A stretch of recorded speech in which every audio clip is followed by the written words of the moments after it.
Hello students, Mr. Albrecht here. Today we will be summing up Les Miserables by Victor Hugo. Set in early 19th century France, our story begins with a convict named Jean Valjean, who has been incarcerated for stealing a loaf of bread.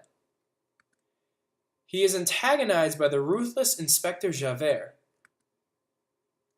but is eventually put on parole by the officer. Valjean consequently breaks his parole and becomes the mayor of a small town under the alias Monsieur Madeleine. Unfortunately, however, Javert is stationed within the town that Valjean presides over and begins to develop a suspicion for his superior. Eventually, Valjean reveals his true identity in order to save a convict who is wrongly accused of being the true Valjean. This display is made directly in front of Inspector Javert, and a pursuit ensues. Later, Valjean encounters a sickly prostitute named Fantine. Valjean blames himself for the woman's predicament, as his negligence resulted in her being fired from one of his factories.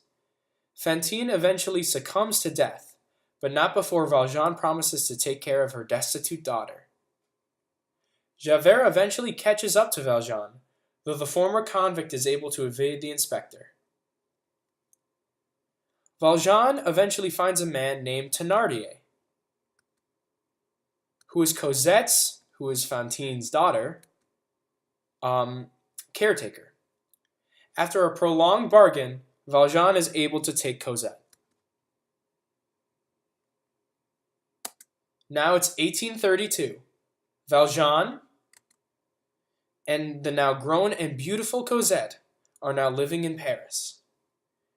Now entering the story are the revolutionaries Enjolras and Marius.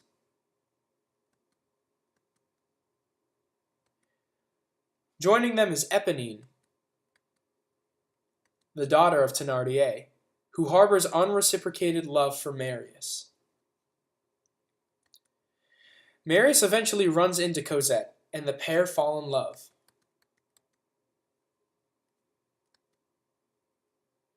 The pair eventually meets in Cosette's garden, where they declare their undying love for one another. Marius, however, is torn. He is already committed to participating in the rebellion with his friends, but knows deep down he does not want to abandon Cosette. The revolutionaries, led by Enjolras, eventually set up barricades all across the city.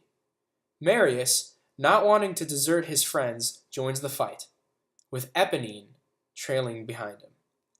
Inspector Javert also joins the scene in disguise. He's a spy for the royalists. Eventually, both Éponine and Gavroche, the youngest of the barricade boys, perish in a firefight.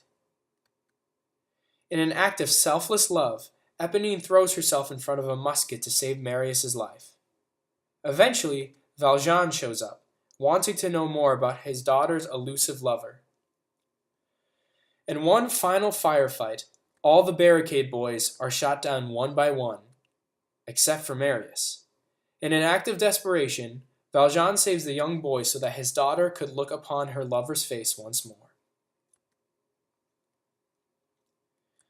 Valjean, with the unconscious Marius, uses the sewers to escape the fray, but the pair is stopped by Inspector Javert. After a heated exchange, Javert lets the pair go. Consumed with the shame of having lost his prisoner, Javert commits suicide. Later, Marius, now fully healed from his injuries, marries Cosette, but Valjean is nowhere to be found at the wedding. Marius, after having been told about Valjean's past as a convict, told the old man to distance himself from Cosette. The couple eventually finds the old man in seclusion and on the brink of death. Marius, after having talked with witnesses, figures out that Valjean was his savior from the barricade. Upon seeing the old man, Marius begs for forgiveness for his previous callousness. Valjean unrelentingly pardons him, and the former convict then peacefully passes on in the company of loved ones. Hope you guys found the summary useful, and I hope to see you in class tomorrow. Good night.